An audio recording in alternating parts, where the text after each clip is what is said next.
அன்பான உறவுகளுக்கு வணக்கம். இங்கே ரோஹிணிட்ட நீ தப்பு பண்ணி ஃப்ராடு பண்ணி கல்யாணம் பண்ணது உண்மை தானே, ஒத்துக்கிறியா அப்படின்னு நீதிபதி கேட்க, ரோஹிணி ஆமாம் ஒத்துக்கிறேன் அப்படிங்கிறாங்க. அது தப்பு தானே அப்படின்னு நீதிபதி கேட்குறாங்க. இந்த வழக்கை பொறுத்த வரைக்கும் வக்கீலும் சரி நீதிபதியும் சரி ஜோக்கர் மாதிரி தான் காமிக்கிறாங்க. அதில் பார்த்தீங்கன்னா அப்படியே பேர் மாற்றிக்கிறது ஒன்றும் தப்பு இல்லையே.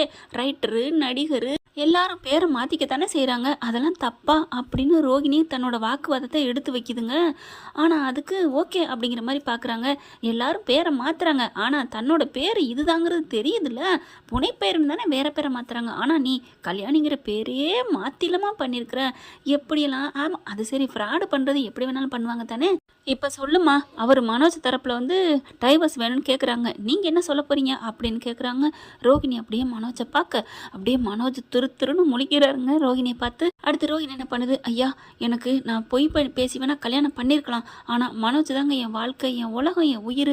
மனோஜை நான் உண்மையாக நினச்சி தாங்க நான் லவ் பண்ணேன். இந்த 2 வருஷமாக நான் எந்த துரோகம் பண்ணலைங்க. அவர் இல்லாமல் எனக்கு வாழ்க்கையே இல்லை. இப்போ அவருக்கு எனக்கு நீங்கள் டைவர்ஸ் வாங்கி கொடுத்தா நான் இந்த உலகத்தை விட்டே போயிடுவேன் அப்படின்னு சொன்னோன்னே, என்னம்மா நீதிபதியவே பிளாக்மெயில் பண்ணுறியா அப்படிங்கிறாங்க. அப்படிலாம் இல்லைங்க அப்படின்னு சொல்லல. ரோஹிணி பக்கம் வக்கீல் இருந்தால் யுவரானர் அப்படி இப்படின்னு ஏதாவது பேசுவார். அந்த பிள்ளைக்கு ஏழ்மையாக வறுமையில் இருக்காங்களாம், அதனால வக்கீல் வச்சு வாதாட காசு இல்லை, நானே வாதாடுறேன்னு சொல்லி வாதாடுது. ஆனால் மனோஜ் தரப்பில் எனக்கு வேணவே வேணாம் அப்படின்னு அடித்து சொல்கிறாங்க. ரோஹிணி என்ன பண்ணுது, சார் ஒரே ஒரு எனக்காக ஒன்று செய்யுங்க அப்படிங்கிறாங்க. என்னம்மா அப்படின்னு கேட்க, நான் ஒரு 5 நிமிஷம் கூட வேணாம், 2 நிமிஷம் நான் மனோஜ் கூட தனியாக பேசணும். என் பிள்ளையோட எதுக்கு நீ பேசுகிற அப்படின்னு வேகமாக எந்திரிக்குது விஜயா. உடனே அம்மா ஆர்டர் அப்படிங்கிறாங்க. மறுபடியும் பேசாமல் அமைதியாக உட்காந்துக்கிறது. எதாக இருந்தாலும் குறுக்க பேசக்கூடாது, மேடையில் தான் பேசணும், அதாவது கூண்டில் அப்படிங்கிறாங்க. அதுக்கப்புறம் மனோஜ் சொல்லுடா அப்படிங்கிற மாதிரி ஜாடையிலே விஜயா சொல்ல, இல்லைங்க நானும் இவ கூட நான் பேச மாட்டேன், எதுக்கு இவ கூட நான் ஏன் பேசணும், இவளுக்கு எனக்கு என்ன சம்மந்தம் அப்படின்னு மனோஜ் சொல்ல, சார் ப்ளீஸ் சார், எனக்காக ஒரு பொண்ணோட வாழ்க்கை ஏதோ தப்பு பண்ணிட்டேன் தான், எனக்கு வாழ்க்கை வேணும் அப்படிங்கிறதுக்காக. ஏன்னா முன்னாடி கல்யாணம் ஆனது தெரிஞ்சா யாருமே கட்டிக்க மாட்டேங்கிறாங்க, அதனால தான் அப்படி பண்ணிட்டேன். நான் ஒரே ஒரு நிமிஷம் நான் மனோஜ் கூட, நீங்கள் கரெக்டாக 1 நிமிஷம் என்னங்க, நான் அப்படியே போயிட்டு உடனே வந்துடுவேன் அப்படின்னு சொல்ல, நீதிபதி பார்க்குறாங்க. சரி இந்த மாதிரிலாம் நாங்கள் பண்ணதில்ல, ஒரு பொண்ணு வாழ்க்கை கெஞ்சுற, அதனால் போயிட்டு வாங்க அப்படிங்கிறாங்க. மனோஜ் வேணான்னு எவ்வளோ சொன்னாலும் நீதிபதி சொல்லிட்டார் இல்லையா, அதனால் போக சொல்கிறாங்க. நம்ம ரோஹிணியும் மனோஜும் ரூமுக்கு தனியாக அந்த கோர்ட்டுக்குள்ளே தனியாக போகிறாங்க. தனியாக போன கையோட, என்னையோட என்னடி உனக்கு பேச்சு, எதுக்கு என்ன தனியாக பேசணும்னு சொல்லி கூப்பிட்டேன் அப்படின்னு சொல்லலே ரோஹிணி என்ன பண்ணுது, பட்டார்னு ஓடி போய் கட்டி பிடிச்சிருது. மனோஜ் இறுக்கிய கட்டி பிடிச்சி ஐ லவ் யூ மனோஜ்னு இறுக்கிய கட்டி பிடிச்சி முத்தமாக கொடுக்குதுங்க. முத்த மழை பொழியுன்னு தான் சொல்லணும். 1/2 நிமிஷம் முடிஞ்சிருது.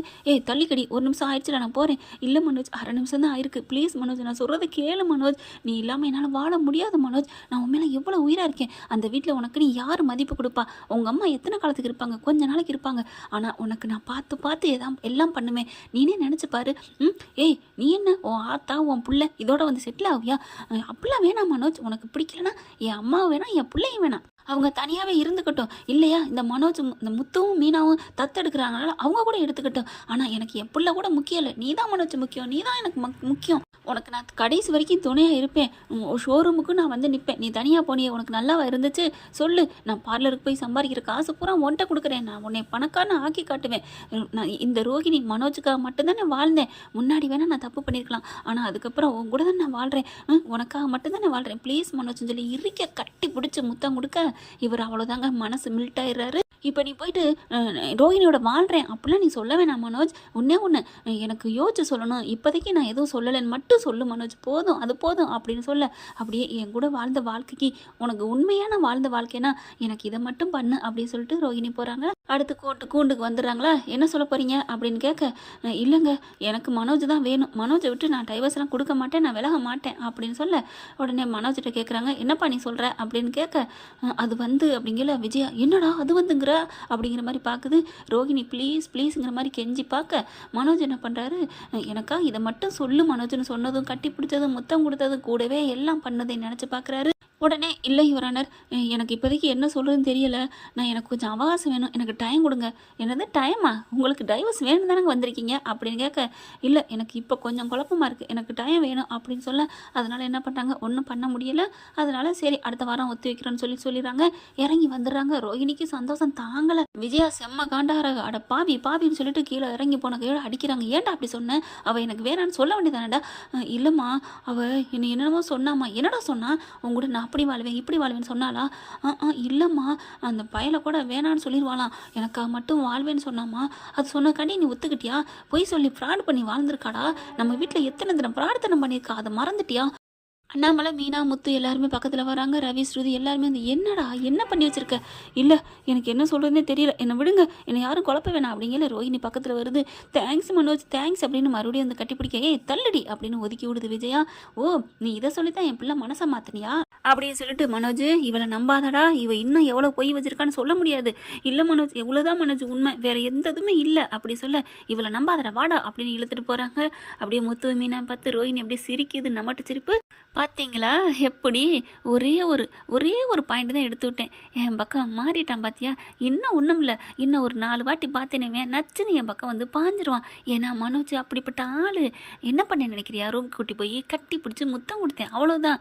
இன்னும் கொஞ்சம் போனுச்சுன்னா, இன்னும் இதை விட ஒரு எக்ஸ்டெண்ட் லெவலுக்கு போனேன்னு வைவேன், ரோஹிணி தான் என் உலகன்னு என் காலில் விழுந்து கிடப்பான் அப்படின்னு அவனை விழ வைப்பேன், உங்களையும் என் காலில் விழ வைப்பேன், உங்கள் மூஞ்சியில் மண்ணை கவ வைப்பேன் அப்படிங்கிறே போடி பார்த்துக்கலாண்டி அப்படின்னு சொல்கிறாங்க. அங்கேருந்து கிளம்புறாங்க. என்னடி இப்படி பண்ணிட்டு போகிறா அப்படிங்கிற மாதிரி முத்து பார்க்குறாங்க. பார்த்துக்கலாம் வாங்க அப்படின்னு வீட்டுக்கு போனதுக்கப்புறம் மனோஜை போட்டு விஜயா வெளுத்துன்னு வெளிரு ஓட்டுது. படுவாவி ஏன்டா அப்படி சொன்னேன், எதுக்குடா அப்படி சொன்னேன் அப்படிங்கிற. அம்மா இல்லைம்மா, அவள் வந்து எனக்கு கெஞ்சி கேட்டாம்மா, பிள்ளையெல்லாம் எனக்கு வேணாம், நீ தான் மனோஜ் முக்கியம்னு சொன்னாம்மா, அதுக்காண்டி மாறிடுவியா அப்படின்னு சொன்னால், இங்கே ரோஹிணி வந்து ஸ்ருதி வந்து என்ன பண்ணுறாங்க, அத்தை ஆண்டி உங்களுக்கு ஒன்று தெரியாது, இவங்க மனோஜ் வந்து ரோஹிணி கெஞ்சினதுக்காகலாம் ஓகே சொல்ல, பின்ன வேற எதுக்கு, வேற ஒரு விஷயம் இங்கே நடந்திருக்கு. உடனே ஸ்ருதி பேசாமல் இரு ஸ்ருதி அப்படின்னு மனோஜ் சொல்ல, சும்மா இரு மனோஜ் அப்படின்ட்டு, இங்கே பாருங்க ஆண்டி என்ன பண்ணாங்க தெரியுமா, உள்ளே போய் கட்டி பிடிச்சி முத்தம் கொடுத்துருக்காங்க ரோஹிணி. அட பாவி அப்படியாடா? அம்மா அவள் கொடுத்ததுக்கு நான் என்னம்மா பண்ணுவேன் அப்படி சொல்ல, கொடுத்ததுக்கு தள்ளி விட்டுருக்கணும்ல, இவர் பேசாமத்தே இருந்திருக்காரு, அவங்க கொடுத்த முத்தத்தை வாங்கிக்கிட்டு இருந்திருக்காரு ரசிச்சு ருசிச்சு அப்படின்னு சுருதி சொன்னா, ஐயோ அப்படின்னு போட்டு அடிக்கிறாங்க. ஏண்டா அவள் ஒரு கேவலமானவடா, அட கல்யாணம் மறைச்சதை கூட விடு, இந்த வீட்டில் என்னென்ன பண்ணியிருக்கிறா, ஒரு உயிரை போக்குற அளவுக்கு ஒரு கொலகார பாதகத்தை பண்ணியிருக்கிறா, கடையில் அடித்து தூக்கியிருக்கிறா, இந்த அளவுக்கு கேவலமானவ கூட வாழ்ந்தின்னா சின்னதா நீ அவ கூட சண்டை போட்ட உன்னையவே தூக்கிடுவாடா. அம்மா அப்படியாம்மா? ஆமாடா, நான் சொல்கிறத கேட்க மாட்டியா, உனக்கா நான் தானே மன வச்சிருக்கேன் அப்படின்னு அழுகிறாங்க. இல்லைம்மா என்ன சொல்கிறதுன்னு தெரியலம்மா, அட பாவின்னு அடிக்கிறாங்க. உன்னை இனிமேல் நான் வெளியில் விடலடா அப்படி சொல்லிட்டு வீட்டுக்குள்ள வச்சு பூட்டி வச்சிடுறாங்க. அடுத்து முத்து மீனா நம்மளை இப்போ என்ன பண்ணுறது, அவனுக்கு விருப்பமாக இருந்தால் வாழட்டும், நம்ம ஒன்றும் செய்ய முடியாது அப்படின்ட்டு போயிடுறாங்க. விஜயா பார்க்குறாங்க, என்னங்க அவனுக்கு விருப்பமாக இருந்தால் விட்டுருவீங்களா? நான் விட மாட்டேன், நான் விஜயா அப்படின்ட்டு விஜயா போகுது. இங்கே என்ன பண்ணுறாங்க, ஷோரூமுக்கு வாசலே நிற்கிறாங்க. ரோஹிணி வந்தோடனே கபக்குன்னு அப்படியே கொக்கு மீனை பிடிக்கும் பார்த்தீங்களா, ஒத்த காலில் நின்றுட்டு குளத்தங்கரையில் அதே மாதிரி நிற்கிறாங்க. வருவாங்களான்னு வரவே இல்லை. என்னாச்சு, ஏன் மனோஜ் வரல அப்படிங்கல. இல்லைங்க உங்ககிட்டலாம் பேசக்கூடாதுன்னு விஜயா சொல்லியிருக்காங்க விஜயா மேடம் சொல்லியிருக்காங்க அப்படின்னு சொல்ல, எப்போ சொன்னாங்க? இப்போ தான் வந்துட்டு போனாங்க, இனிமேல் மனோஜ் வரமாட்டான், நீங்கள் தான் பார்த்துக்கணும்னு சொல்லி எங்கள் பொறுப்பில் எங்ககிட்ட தான் ஒப்படைச்சிருக்காங்க, இதோ நான் தான் பார்த்துக்கிட்டு இருக்கேன் அப்படின்னு சொல்ல, ரோஹிணிக்கு செம்ம காண்டாகுது. ஓ கிளவி இந்தளவுக்கு வேலை பண்ணியிருக்காளா, சரி ஷோரூமுக்கு வரலன்னா என்ன, விஞ்ஞானம் ஒன்று இருக்கே, வீடியோ காலை நான் பண்ணிக்கிறேன் அப்படின்னு வேகமாக ரூமுக்கு போகிறாங்க. போயிட்டு மனோஜுக்கு வீடியோ கால் பண்ணுறாங்க. வீடியோ காலை பார்த்துட்டு அட்டன் பண்ணுவோமா வேணாமான்னு மனோஜை தவிக்க, வேறு வழியே இல்லைங்க, அட்டன் பண்ணிடுறாரு. மனோஜ் அப்படின்னு சொல்லிட்டு ஒரு ட்ரெஸ்ஸை போட்டுட்டு அப்படியே ஆடுதுங்க. அதான் ஆடுதுன்னா மயக்குது. நீ எதுக்கு கால் பண்ண அப்படின்னு வைக்க போகிறாங்க. நீ வைக்க மாட்டேன் மனோஜ், நீ வைக்காதேன்னு நான் சொல்ல மாட்டேன், நீ கட் பண்ண மாட்டேன் அப்படின்னு சொல்ல, அதெல்லாம் இல்லை அப்படின்னு சொல்ல, இங்கே பாரு மனோஜ் என்னை பாரு, இங்கே பாரு, இந்த கண்ணத்தில் எத்தனை நாள் நீ முத்தம் கொடுத்துருக்க, என்னை எவ்வளோ நாள் கட்டி பிடிச்சிருக்க, இங்கே எல்லாம் முத்தம் கொடுத்துருக்கலாம் அப்படின்னு அவருக்கு உணர்ச்சியை தோண்டுதுங்க. இங்கே பாரு மனோஜ், இது எல்லாமே உனக்கு தான் சொந்தம், என்ன மாதிரி நீ எந்த பொண்ணை கல்யாணம் பண்ணாலும் உனக்கு ஈடு கொடுக்க மாட்டான் Manoj, I love you Manoj, I love you அப்படின்னு சொல்ல, அப்படியே பார்க்குறாரு, உரிய போகிறாரு. எனக்கு ஒரு முத்தம் கொடு மனோஜ் அப்படின்னு சொல்ல, சி ஃபோனை வை அப்படின்னு வைக்கிறாரு. இனி விடாத கருப்பு மாதிரி உன்னை நான் இப்படி தான் தொந்தரவு பண்ணுவேன் மனோஜ் அப்படின்னு சொல்லிட்டு சபதம் எடுக்கிறாங்க. ஓகே ஃப்ரெண்ட், பார்க்கலாம் ரோஹிணி சபதம் ஜெயிக்க போதா இல்லை முத்து மீனா ஜெயிக்க போகிறாங்களா? எப்படி இருந்தாலும் நம்ம ஆள் தாங்க ஜெயிப்பாங்க. கண்டிப்பாக விவாகரத்து கிடச்சிரும்.